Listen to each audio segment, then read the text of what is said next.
आपको खाना बनाना अच्छा लगता है सिस्टर? खाना बनाना अच्छा लगता है ना? तो अगर मैं आपके घर खाने पे आऊं, आप कितनी चीजें बनाओगे? कितनी चीजें बनाओगे? जल्दी जल्दी कितनी चीजें बनाओगे? 5 चीजें बनाने वाली हूं मेरे लिए। क्यों? क्योंकि खाना बनाना उनकी कैपेसिटी है, खाना बनाना उनको अच्छा लगता है। अब मैं प्यार से चली गई, मैंने नहीं बोला था 5 चीजें बनाओ, लेकिन उन्होंने अपनी क्षमता से बनाई, अपनी कैपेसिटी, अपने संस्कार। हमने खाना खाया, बहुत मजा आया। अगले हफ्ते वो मेरे घर आई,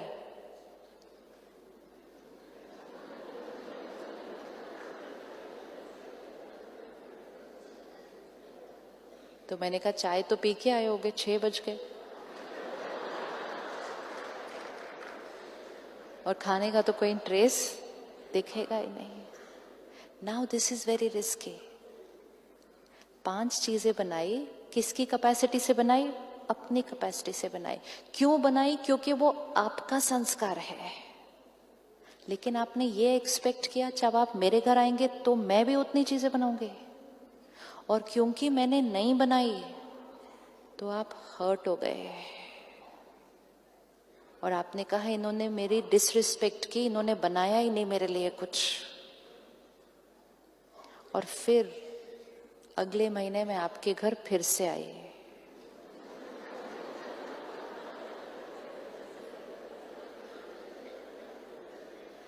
अब क्या बनाओगे?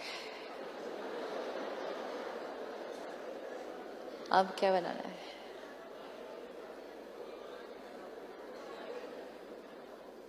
अब ये छोटी चीज लगती है ना खाना बनाना, इक्वेशन सारा दिन में देखे। हम जो कर्म करते हैं अपने संस्कारों के थ्रू करते हैं, अपनी कैपेसिटी के थ्रू करते हैं, लेकिन हम एक्सपेक्ट करते हैं कि दूसरे के अंदर भी सेम संस्कार होगा, और अगर दूसरे के अंदर वो सेम संस्कार नहीं होता तो हम हर्ट हो जाते हैं। एंड मोस्ट इम्पोर्टेंट, अगली बार हम अपना संस्कार छोड़ देते हैं। ये कलयुग इसीलिए बना ऐसा, कलयुग इसीलिए बना। किसी एक ने गुस्सा किया होगा पहली बार, सबने इकट्ठे तो गुस्सा किया ही नहीं था कभी भी। किसी एक ने किया होगा, दूसरे ने कहा इसने मेरे साथ ऐसे बात की, मैं भी ऐसे बात करूंगा वापस, तो दूसरे ने किया, उन दोनों ने किया, तो उनको देखकर 5 ने किया, 5 ने किया, 500 ने किया। आज हम इस स्थिति पे पहुंच गए, हम गए ना गुस्सा करना तो नॉर्मल है। ये कलयुग किसने बनाया?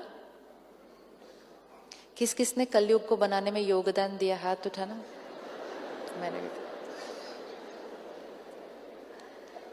सत्युग कौन बनाएगा? सत्युग बनाने के लिए क्या करना होगा? अपने संस्कारों को, विशेषताओं को पकड़ के रखना। ये एक्सपेक्ट नहीं करना कि जो मेरी विशेषता है वो दूसरे के अंदर भी होनी चाहिए। मैंने उनको हेल्प की, जिस दिन वो प्रॉब्लम में थे मैंने अपना सब कुछ छोड़ा, मैं उनके पास गई, टाइम भी दिया, पैसे भी दिए, सब कुछ किया, और जिस दिन मुझे हेल्प चाहिए थी उन्होंने फोन भी नहीं उठाया। अब अगली बार वो फोन करें, देखते हो। अपनी विशेषता नहीं छोड़नी किसी के लिए।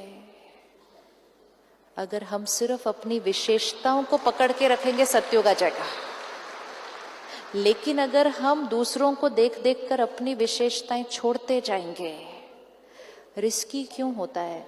हर एक के पास अलग अलग है।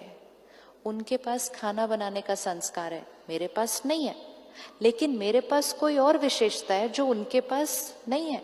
लेकिन क्योंकि मैंने नहीं खाना खिलाया, उन्होंने अपने खाना बनाने की विशेषता छोड़ दी। औरों की वजह से अपनी विशेषता छोड़ देते हैं। आजकल कौन टाइम पे आता है? मैंने भी नहीं टाइम पे जाना। आजकल कौन सच बोलता है? क्या जरूरत है इतनी सच बोलने की सबको? इतना एथिकल होने की क्या जरूरत है? आजकल तो बहुत कुछ चल रहा है। दूसरों को देख देख कर अपनी विशेषताएं, क्योंकि हमने एक्सपेक्ट किया जो मेरी विशेषता है वो सबके अंदर होगी, ऐसा होने वाला नहीं। एक्सपेक्टेशन नेचुरल है,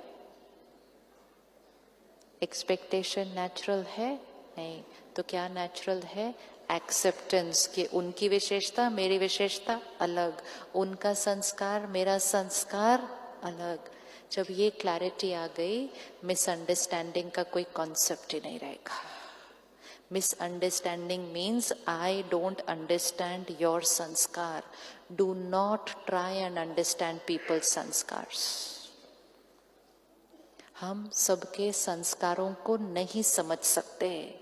क्यों नहीं समझ सकते? क्योंकि हमारे पास वो संस्कार नहीं है जो हम दूसरे को समझ सकें। हमारी दादी प्रकाशमणि जी, वो कहती थी मैंने कभी झूठ नहीं बोला। उन्होंने नहीं बोला था अपने जीवन काल में। तो वो कहते थे मुझे समझ ही नहीं आता झूठ क्या होता है। Can't understand why? क्योंकि वो वाला संस्कार नहीं है। तो जो संस्कार मेरे पास नहीं होगा, मैं उस संस्कार को कभी अंडरस्टैंड नहीं कर सकती। तो हमें प्रॉब्लम ये होती है कि आप ऐसा कैसे कर सकते हो? I just can not understand. Please do not understand, because we can not understand. We don't have to understand, we have to accept कि उनका संस्कार अलग है।